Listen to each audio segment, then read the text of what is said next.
Paper എന്ന വാക്ക്, അതായത് നമ്മൾ പ്രിൻ്റ് ചെയ്യാനും അതുപോലെ എഴുതാനൊക്കെ ഉപയോഗിക്കുന്ന മെറ്റീരിയലിനെ സൂചിപ്പിക്കാൻ ഉപയോഗിക്കുന്ന വാക്കാണ് പേപ്പർ. ആ പേപ്പർ എന്ന വാക്കുണ്ടായിട്ടുള്ളത് പെപ്പൈറസിൽ നിന്നാണ്. പെപ്പൈറസ് എന്താണെന്ന് നമ്മൾ മനസ്സിലാക്കാൻ വേണ്ടിയാണ് ഇവിടെ വന്നിട്ടുള്ളത്. ഇവിടെയുള്ള സദാത്തിൽ നിന്നാണ് നമ്മൾ അത് മനസ്സിലാക്കാൻ പോകുന്നത്. ഈജിപ്ഷ്യനായ സദാത്ത് ഇവിടെ ഒരു ഇതിൻ്റെ മ്യൂസിയത്തിൽ ജോലി ചെയ്യുന്ന ഒരാളാണ്. അദ്ദേഹത്തിൻ്റെ സ്ഥാപനത്തിൽ അദ്ദേഹം ഉണ്ട്. അപ്പോൾ അദ്ദേഹമാണ് നമുക്കിത് പരിചയപ്പെടുത്താൻ പോകുന്നത്. Welcome to Egypt. Welcome to our museum, Clean Papyrus Museum. We have actually the plant. Can I show you the plant, please? Yes, please. Here we can see this is a plant of papyrus. We keep it in water. We put it in water to keep it fresh. Yeah. And this is the paper which we use this plant to make this kind of paper. Okay, nice. This is called papyrus paper. Okay. This is the only paper in the world lasts with you thousands of years for a long time. As you see, if you keep stable and see in 2 pieces of glass like this, stay with you for a long time, forever. And each painting here has a story from the ancient Egyptian history. Yeah. Each one has a meaning. It's the most famous and strong and very, very, very famous kings and the queens like King Ramses II, King Tutankhamun, King Akhenaten. The most famous painting of the ancient Egyptian history. ഈജിപ്തിൻ്റെ ചരിത്രത്തിൽ വളരെയധികം പ്രാധാന്യമുള്ള ഒരു മെറ്റീരിയലാണ് പപ്പൈറസ് എന്ന് പറയുന്നത്. ഈജിപ്തിൻ്റെ മാത്രമല്ല, ഈജിപ്തുകാർ കണ്ടുപിടിച്ചെങ്കിലും അത് പിന്നീട് ഗ്രീക്കുകാരും അതുപോലെ തന്നെ റോമാക്കാരൊക്കെ ഉപയോഗിച്ചിട്ടുണ്ട്. അപ്പോൾ ചരിത്രം അറിയുന്നതിൽ മുൻകഴിഞ്ഞു പോയ ജനതയുടെ ജീവിതത്തെക്കുറിച്ച് സംസ്കാരത്തെക്കുറിച്ചൊക്കെ അറിയുന്നതിൽ വല്ലാത്ത ഒരു റോളുള്ള ഒരു മെറ്റീരിയലാണ് പപ്പൈറസ്. ലോകത്ത് വിപുലമായ ഡോക്യുമെൻറ്റേഷന് തുടക്കം കുറിച്ചത് പപ്പൈറസ് കണ്ടുപിടിച്ചതോടെയാണെന്ന് പറയാം. ശാസ്ത്രജ്ഞാനം മുതൽ സാഹിത്യം വരെ തലമുറകളിൽ നിന്ന് തലമുറകളിലേക്ക് കൈമാറാൻ പപ്പൈറസിൻ്റെ വലിയ റോളുകൾ സഹായകമായി. ഗീസയിലെ ഏറ്റവും വലിയ പിരമിഡിൻ്റെ നിർമ്മാണ വിവരങ്ങളിൽ പലതും മനസ്സിലാക്കാനായത് പപ്പൈറസ് രേഖയിൽ നിന്നാണ്. പപ്പൈറസ് ഷീറ്റ് ഉണ്ടാക്കുന്ന പ്രോസസ്സാണ് ഇനി കാണിക്കാൻ പോകുന്നത്. Now for a few minutes I will explain to you how the ancient Egyptians made papyrus paper from this plant, papyrus plant. This plant, its name is papyrus. This plant is aquatic, tropical, needs too much water and high temperature to grow. This plant grows in the river Nile, especially in the region of Delta here in Egypt. The ancient Egyptians have used this plant to make papyrus paper because this plant was sacred at ancient time for 2 reasons. The first reason is this part looks like flower, which looks like sun rays. That's referred to Ra, Amun Ra, sun god for the ancient Egyptians. Second reason, when you look at the stem of the plant, you will see that the stem ending with shape looks like pyramid, a little triangle, which refer to the pyramid, symbol of the eternity. To make papyrus paper, we cut the stem according to the size, like this size or that size. We cut the stem like this vertically, horizontally, because this plant exceeds 2 meters high, between 2 and 3 meters length. Maximum height? 3 meters. 3 meters, Yeah. okay. For example, take small part like this, then we remove the green cover or the green skin. Okay. This green cover is very strong, flexible. It was useful at the time to make baskets, sandals, boats, ropes. It's very, very strong. Okay. But the inner part is the most important part. We use this part to make papyrus paper, which we cut it into small strips like this way, easy. But we find this is not strong enough. This is breakable. Yes. Why? Because it has a big amount of water. So we have to use a hammer like this. Then we use the rolling pin to get the water out. Okay.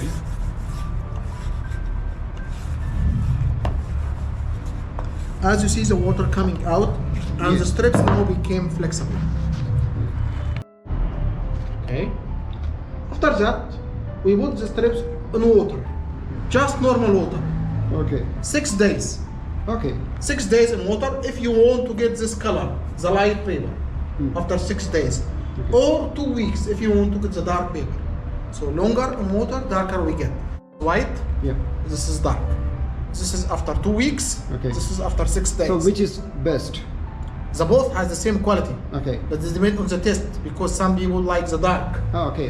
Some people like light. Depend on your taste. You mean the quality is same? The quality is the same. Okay. Yeah.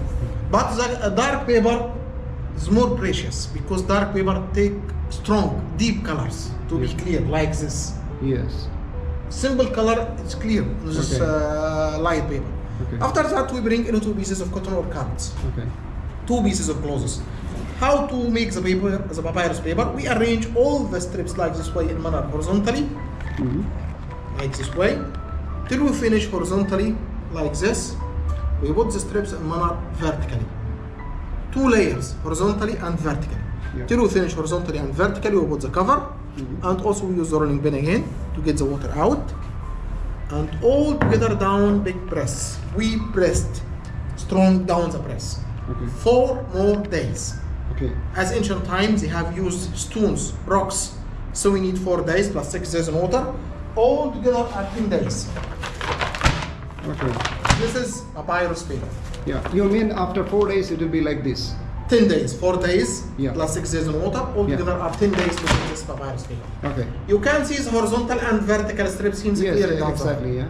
If you go to the Egyptian Museum, if you go to the British Museum, National Museum in London, in England, if you go to Louvre Museum in Paris, in France, you will see papyrus paper from 5,000 years BC. This paper is easy to roll. Flexible. This paper also accepts all kinds of colors. You can use for painting, you can use for writing, accept all kinds of colors, and easy to roll it up and easy to carry. So if you paint it to ice, you will take your painting rolling like this way easy. You will take it inside tube. Like this tube. With our guarantee and our stamp. Because our place is under government control. On the streets you will see paper like this, but it's not original, made from banana leaf. How you know the difference? Number 1, you look at the paper, you can see the horizontal and vertical strips. Because the fake one just only one leaf in one direction. Second, the flexibility. This paper is more thick, flexible, not breakable like the fake one. The ancient Egyptians have used this papyrus paper to write down their history. What is this history? This history has stories, very important stories. When you go to the Egyptian Museum, you will find this one called the Final Judgment or the Judgment Day. This talk about second life after death, because the ancient Egyptians believe that the king and the queen will be back again to second life. Second life will be forever in paradise or on other side, as they believe. So they believe that the king will be back again to the life, the pharaoh here, in front of 14 judges, represent 14 states of ancient Egypt. 1, 2, 3, 4, 5, 6, 7. They believe him. Why? Because they give him key of life. This is called key of life. Ankh. Ankh, symbol of the eternity. Which means that Pharaoh is not good, is not guilty, is good. But the other 7 don't give him the key of life. They don't believe him. Which means the Pharaoh or the king is bad. Now we have 7 equal 7. 50%, 50%. So they give him another chance here down. This is called Anubis, the jackal, the god of mummification. Takes him to the scales of justice to know if he is good or bad. Anubis takes the heart of the king. Why? The heart is the center of the feeling. If the heart is eager, that means the king is bad. His heart is full with guilt. So this animal will eat the heart. But on the other hand, if the feather is heavier than the heart, and it is because here smaller than here, the king is good. Will go to the paradise. This is called Horus. Horus is the god of protection. Gives him the key of life and then combines him to the paradise. To meet Osiris, god of paradise. His wife Isis, goddess of love, and her sister Nephthys, goddess of magic. This is the eye of Horus, the eye of protection. And here loads of flowers, symbol of love. As you see the story written in hieroglyphic way by Thoth. This is the writer called Thoth, the god of writing, write down the story. The second masterpiece that we have is the story of love. This is the marriage card. This is the first painting love story as ancient Egyptian history. This is love story between the king Tutankhamun and his wife Queen Ankh-Isen-Amen. As you see the queen offering lots of flower to the king on occasion of their marriage. The king touches flower, which means he loves her. And here we can see down here the king Tutankhamun take lots of flower and make a circle around his wife by lots of flower. We have something also for the family. We call it family tree or tree of life. 5 birds represent 5 stages of the human life: birth, childhood, teenage, youth, and the stage of wisdom. Here you can look around to show you the most important masterpieces, like this one, for example. This is the story of love. At the Egyptian Museum, you will find this masterpiece at the Egyptian Museum. This one, tree of life, we call it tree of life or family tree. This one is ancient Egyptian zodiac or the calendar. This here we can see this represents the star signs and represents the directions: east, west, north, and south. Light അണച്ച ശേഷം പപ്പൈറസിൽ വരച്ച ചിത്രങ്ങളിൽ ചിലത് ഇരുട്ടത്ത് തിളങ്ങുമെന്ന് സാദത്ത് കാണിച്ചു തന്നു.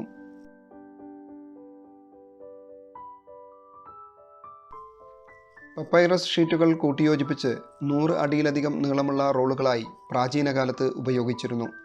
സാഹിത്യ രചനകൾ അടങ്ങിയ ഇത്തരം ആയിരക്കണക്കിന് റോളുകൾ ഈജിപ്തിലെ അലക്സാണ്ട്രിയ ലൈബ്രറിയിൽ ഉണ്ട്. ക്രിസ്തുവിൻ്റെ മരണശേഷമുള്ള ആദ്യ നൂറ്റാണ്ടിൽ പുതിയ നിയമം എഴുതി വച്ചിരുന്നതും പപ്പൈറസിലാണ്.